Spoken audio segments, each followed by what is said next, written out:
I started testing pocket guns back in 2022, and that was a combination of like small auto loaders like the Beretta 21A and the LCP, and then small revolvers like the 442 and the LCR. This year, I started testing the Glock 42, the LCP Max, and then 2 different aluminum J-frames and rimfire rounds. However, since I started that testing back in like February, Smith & Wesson released the Bodyguard 2.0, and that's a gun that's super hot right now. It's brand new. I've heard a lot of positivity, and they were hard to come by. Now, when I left shooting last week, I actually managed to find a Bodyguard 2.0 at a local big box store. So I have not shot this gun yet. I'm sure that you're getting tired of seeing these first rounds through and then the gun, but I think it's fun.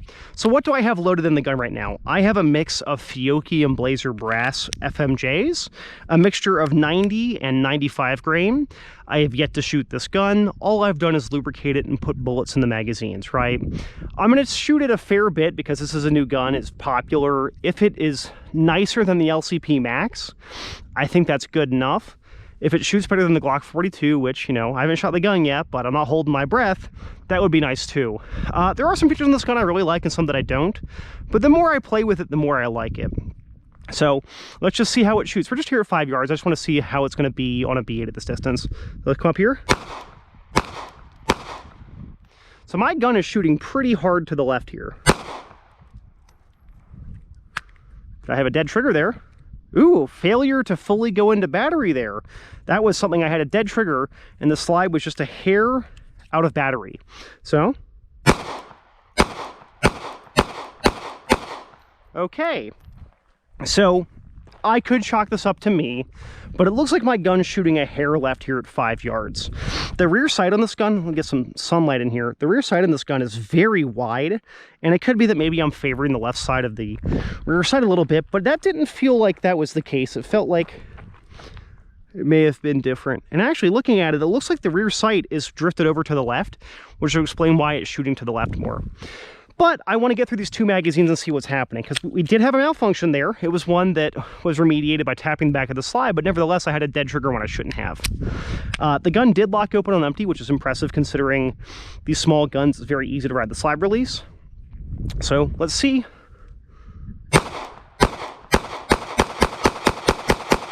Okay. I did press the trigger a few times after it was empty.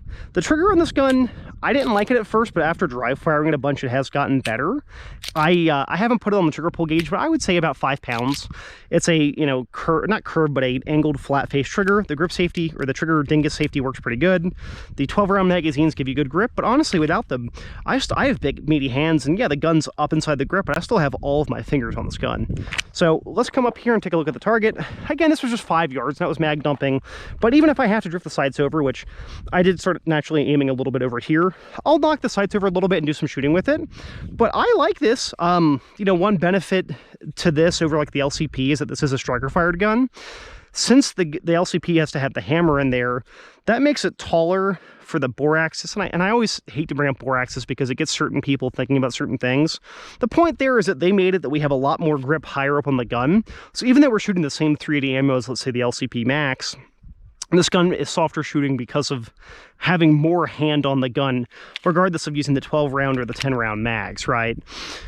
I'm going to drift the sights and then do some drills with this gun, but so far I'm liking it. Aside from that reliability hiccup, which could have been a break-in, it seems like it shoots pretty well. So, thanks for watching.